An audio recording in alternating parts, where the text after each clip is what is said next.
Which provides the best acceleration for your money? The internal combustion engine or the electric motor? Representing fossil fuels is the Nissan GT-R. Flying the flag for electricity is the Telsa Model S.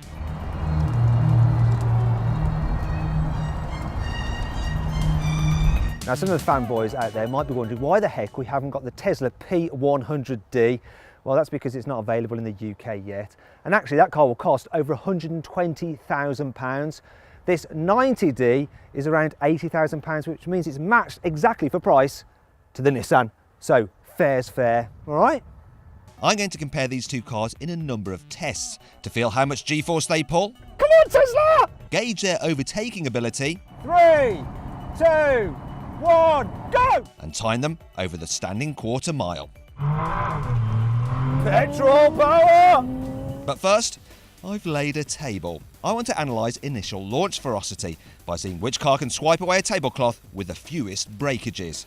First up is petrol power. So to launch the GT-R, all I have to do is put all the switches into race mode, gearbox into auto, floor the brake, then floor the throttle and release the brake. Let's see what happens.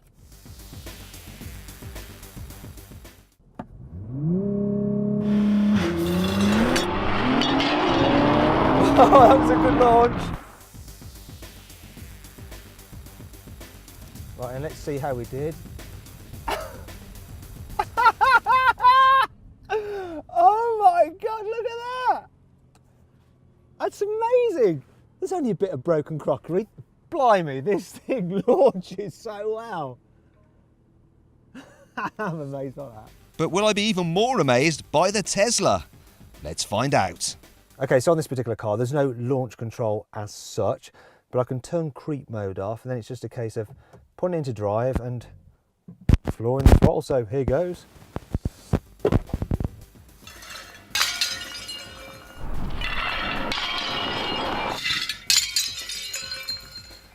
It's not too bad, that isn't. We're going to have an action replay to see which one did it best. Actually, why don't you decide which car won? Click in the top right-hand corner of the screen on the banner to cast your vote. Whilst deciding, it's worth considering the GT-R will only let you use launch control a couple of times each hour before it goes into limp mode. Right then, on with the next test. Legend has it that to show off the acceleration of his Cobra, Carroll Shelby once put a $100 bill on the dash, then asked a passenger to reach for it while the car was accelerating, and if they could get the money, they could keep it. So we're going to recreate that test with the GT-R and Josh as the passenger. Hello. Josh is our production assistant, and Josh works out, so he's got good core muscles, but I'm going to see if he can reach, not a $100 bill, because I'm a bit meaner, it's a £10 note.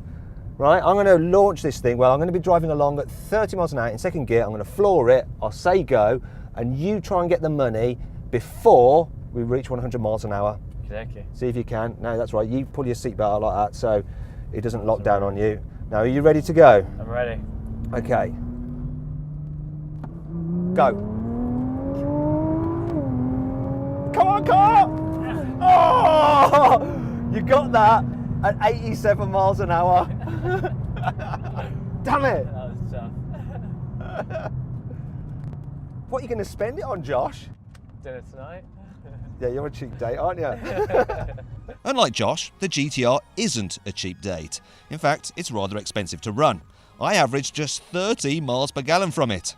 Still, its hand-built 3.8 litre twin-turbo V6 produces an incredible 637 Nm of torque, though it doesn't peak until 3,600 RPM. The Tesla Model S 90D, on the other hand, can cost very little to run if you charge it at one of Tesla's superchargers. Combined, the front and rear electric motors actually beat the GT-R's torque figure, and its 660 Nm output is delivered instantly.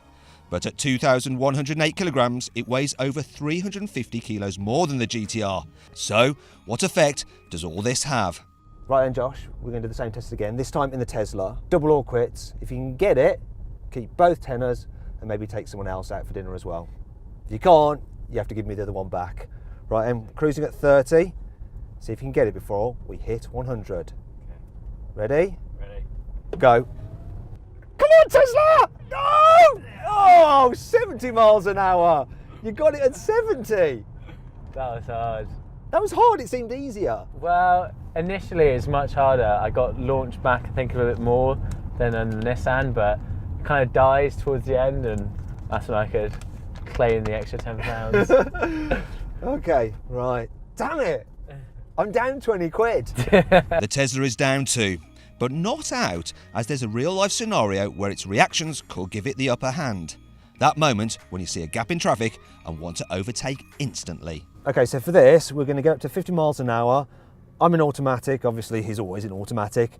I'm going to count down and then we're going to floor the throttles and just see what happens. Right? Let's do it, let's get up to 50.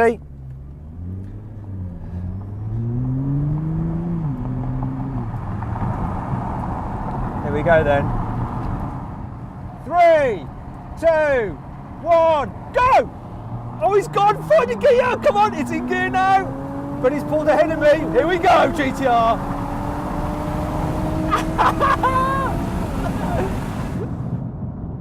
I think that proves a lot. So, instant acceleration on that. While this is trying to find a gear when you floor the throttle, that's gone. But then the GT-R, yeah, it pulls it back eventually. But not until you're going a silly speed. You can see from our GoPro shot that the GT-R's gearbox was floundering on kickdown in automatic mode, and so it wasn't until it was doing 112 miles an hour that it managed to catch the Tesla. So, well over the legal speed limit, and on a busy road, that would be telling. So, the moral victory goes to the Tesla. Finally then, we come to the good old-fashioned drag race, where outright horsepower matters. And an £80,000 Nissan GT-R has 570 horses, whereas 80 grand will only get you an all-wheel drive Tesla 90D with 417 horsepower. But how much of an advantage, if any, will going gasoline give you? Right, here we go then. Standing quarter race. This is what Godzilla was born to do. Come on, Godzilla. Let's have this. Let's have this. Go! I launched concentrated heat, but I'm away now. Petrol power!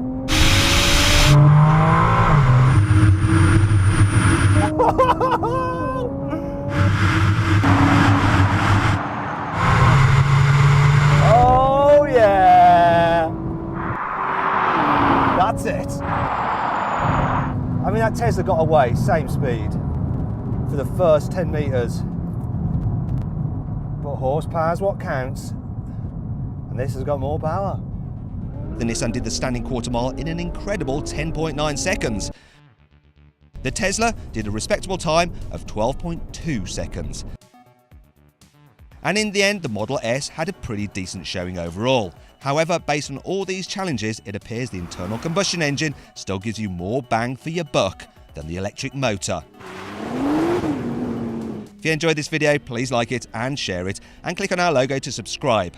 Also click on the windows to watch our AMG and Audi drag race videos.